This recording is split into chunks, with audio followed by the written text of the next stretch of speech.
आज हम बसंत पंचमी के शुभ अवसर पर बसंत पंचमी, जिसको पूज्य बाबूजी महाराज लालाजी साहब के जन्मदिन के रूप में मनाते रहे हैं, उसी अनुक्रम में मनाने के पावन उद्देश्य से बसंत पंचमी की पूर्व संध्या पर आगामी गीत, जिसका शीर्षक भिक्षा पात्र बेगर्स बाउल अर्थात डोकी है, आप सभी सहज मार्ग के भाई बहनों के समक्ष उसकी व्याख्या के साथ पुनः सहज समागम चैनल पर प्रस्तुत किया जा रहा है।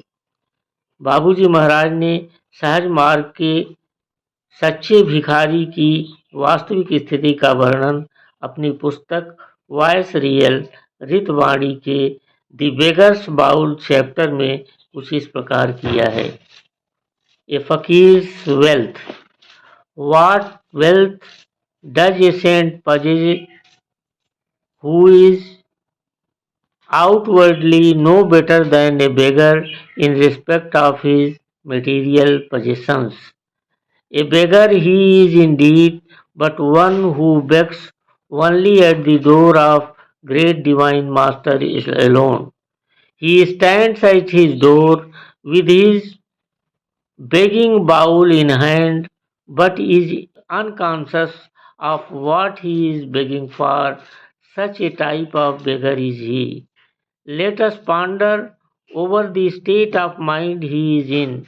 He has approached the master with the object of begging for his bounties, but he is so much lost that he does not even remember that he has approached him for having his bowl filled. The bowl is presented forth without a word of begging, so much so that he is not even aware of whom he stands before. So much lost is he as to have madly rushed in, where even the last spark to illumine the grandeur of the place is extinct. The hands holding the bowl are alone held up, so much lost is he. Do you think such a beggar can be enriched with the great master's greatest bounties? Can such a great master keep anything in reserve from such a true beggar? Definitely not. What shall be the situation? If the master offers him anything, he is not even aware of what he gets, nor is he even conscious of his changed position now. Both the beggar and the masters are there. The only distinction which exists between them is that the beggar has the bowl in his hand. He maintains this position of his till the end.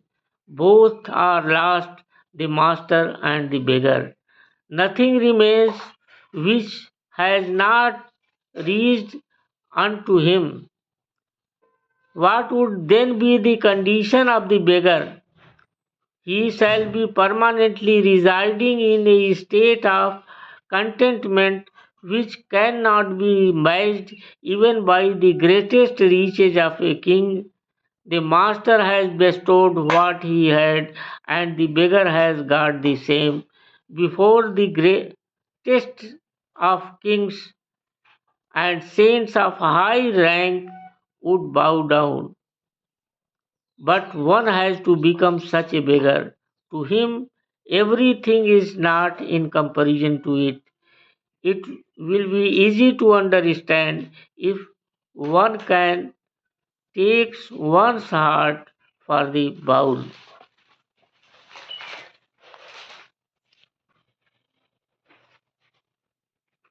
Complete edition, Voice Real, Part 4, The Beggar's Bowl, page 318 to 322। इसका हिंदी रूपांतरण इस प्रकार है। साधु संत के पास जो शारीरिक संपत्ति के मामले में बाहर से भिक्षुक से अच्छा नहीं है, कौन सी दौलत होती है। सचमुच वह भिखारी ही है, पर जो केवल महान दिव्य गुरु के द्वार पर भीख मांगता है। यह उसके द्वार पर भिक्षा पात्र हाथ में लिए खड़ा है, पर उसे यह पता नहीं कि वह भीख में क्या मांग रहा है। इस तरह का भिखारी वह है। आइए हम उसकी मन की दशा पर विचार करें। वह गुरु के निकट उनके अनुग्रह की भीख मांगने जाता है, पर वह इतना विस्मित हो जाता है कि उसे यह भी पता नहीं कि अपना भिक्षा पात्र भरे जाने के लिए मैं इनके पास आया हूँ। बिना याचना के एक शब्द के वह भिक्षा पात्र उनके आगे कर देता है। उसे यह भी ध्यान नहीं रहता कि मैं किसके सामने खड़ा हूँ। वह इतना भूला हुआ है कि पागल की तरह छटपटाता हुआ चला आया, झपटता हुआ चला आया, जहाँ उस स्थान की शान को रोशन करने वाली अंतिम चिंगारी भी बुझ गई है। वह इतना खोया हुआ है कि भिक्षा पात्र को पकड़े हुए केवल हाथ उठे हुए हैं। क्या आप समझते हैं कि ऐसा भिक्षुक महान गुरु की प्रचुर वादन्यता से मालामाल हो सकता है? क्या ऐसे महान गुरु ऐसे सच्चे भिक्षुक से कुछ भी बचा कर रख सकते हैं? निश्चयतः नहीं। तब स्थिति क्या होगी? यदि गुरु उसे कुछ देते हैं तो उसे जो मिलता है उसका उसे पता भी नहीं लगता और न उसे अपनी बदली हुई स्थिति का भान होता है। गुरु और भिक्षुक दोनों ही वहाँ हैं। दोनों के बीच केवल एक अंतर है, वह यह कि भिक्षुक के हाथ में भिक्षा पात्र है। वह अंत तक इसी हालत में खड़ा रहता है। गुरु और भिक्षुक दोनों ही अपने को भूले हुए हैं। कोई ऐसी चीज नहीं है जो उन तक न पहुंची हो। तब भिक्षुक की दशा क्या होगी? वह संतुष्टि की ऐसी अवस्था में अस्थायी रूप से रह रहा होगा जिसकी बराबरी राजा की बड़ी से बड़ी संपदा नहीं कर सकती। गुरु के पास जो था उसने बख्श दिया और भिक्षुक को वही प्राप्त हो गया है जिसके सामने बड़े से बड़े बादशाह और उच्च कोटि के संत सिर झुकाते हैं। पर आवश्यकता है ऐसा भिक्षुक होने की। इसकी तुलना आसान होगा यदि भिक्षा पात्र के स्थान पर अपने हृदय को मान लें। आइए बाबूजी के द्वारा कहे गए इन पंक्तियों के आलोक में हनुमान प्रसाद जी द्वारा रचित पुस्तक सहज श्रद्धा सुमन के भिक्षा पात्र शीर्षक से इस गीत का श्रवण करें।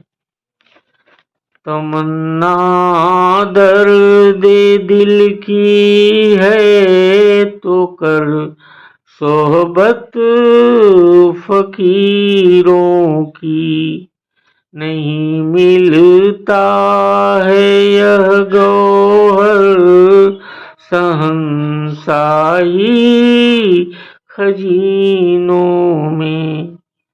सबकी झोली भरी तूने खैरात से, सबकी झोली भरी तूने खैरात से, पर मैं दामन पसारे खड़ा रह गया। मैंने समझा नहीं बांकापन ये तेरा, इसलिए दर पे तेरे अड़ा रह गया। मैं तो पागल भिखारी तेरे द्वार का, मैं तो पागल भिखारी तेरे द्वार का। तूने सब कुछ दिया मैंने समझा नहीं, तोड़ दो अब ढोकी मेरे भीख की, तोड़ दो अब ये डोकी मेरे भीख की, तुझको पाकर मुझे और दरकार क्या। सबकी झोली भरी तूने खैरात से, पर मैं दामन पसारे खड़ा रह गया। प्रस्तुत गीत में बाबू हनुमान प्रसाद जी ने मालिक से यह याचना भी कर डाली कि तोड़ दो अब ये डोकी मेरे भीख की, तुझको पाकर मुझे और दरकार क्या। शायद उन्होंने इन पंक्तियों की रचना लैला मजनू के इस उद्धरण को ध्यान में रखकर किया कि उनके साथ भी स्पेशल ट्रीटमेंट ठीक उसी प्रकार से हो जिस प्रकार अपनी प्रीतमा लैला के पास मजनू के भिक्षा पात्र के साथ भिक्षा लेने हेतु लाइन में लगने पर मजनू के साथ हुआ। मजनू लाइन में लगा, लेकिन लैला ने सबको भिक्षा से नवाजा, लेकिन मजनू का भिक्षा पात्र ही तोड़कर फेंक दिया। लैला के उसके साथ इस विशिष्ट व्यवहार स्पेशल ट्रीटमेंट पर मजनू आनंदातिरेक में नाचने लगा। इस तरह का स्पेशल ट्रीटमेंट लालाजी साहब ने भी बाबूजी के साथ किया। जब लालाजी साहब ने बाबूजी से कहा कि मैं लोगों की सारी गलतियां माफ़ कर सकता हूं, लेकिन तुम्हारी एक भी नहीं। यह लालाजी साहब का बाबूजी के साथ विशिष्ट व्यवहार स्पेशल ट्रीटमेंट रहा जो अन्य लोगों के साथ नहीं था। इस समय संबंध में मुझे भी बाबूजी महाराज के महाप्रयाण के बाद आश्रम में खोई हुई एक घटना का स्मरण हो आया, जिसमें आत्मविस्मरण की दशा में मुझे ऐसा लगा किसी ने जोर से डांटा और कहा, प्रसाद पा चुके हो तो लाइन में क्यों लगे हो। आवाज़ इतनी गंभीर थी कि मैं अर्ध चेतन अवस्था में आ गया और विजन में परिदृश्य देखा कि बाबूजी महाराज आश्रम में, जहां उस समय पंपिंग सेट रहा करता था, मेरे सामने साक्षात खड़े हैं। मेरे भिक्षा पात्र स्वरूप दोनों हाथ जुड़े हाथों में कुछ प्रसाद स्वरूप है। मैंने बाबूजी महाराज से भयभीत मुद्रा में कहना चाहा कि बाबूजी महाराज, मुझे तो पता ही नहीं चला था कि मुझे प्रसाद मिल चुका है। कि इतने में इसके पूर्व ही बाबूजी महाराज पीछे की ओर पूरब तरफ मुड़कर कुछ और चीज उठाने के लिए उद्धत हुए, लेकिन इसी बीच बाबूजी महाराज की तरफ से उपहार में मिली डांट की वजह से घबराहट में मैं पूर्ण जागृत अवस्था में आ गया और अपने को टीन शेड वाले डाइनिंग हॉल में लेटा पाया। इन संदर्भों के साथ मैं इस वीडियो का समापन करता हूं और दिव्य महान मालिक से अत्यंत विनीत भाव से निवेदन करते हुए प्रार्थना करता हूं कि वे हम सभी अभ्यासी भाई बहनों को अपनी शरण में लेकर हम सभी अभ्यासी भाई बहनों को सहज मार्ग प्रदान करें, ताकि सभी अभ्यासी भाई बहन उनकी कृपा से उन तक पहुंचकर उनमें पूर्ण लय अवस्था हासिल करके अनुग्रहित हो सकें। आमीन। ओम तत्सत।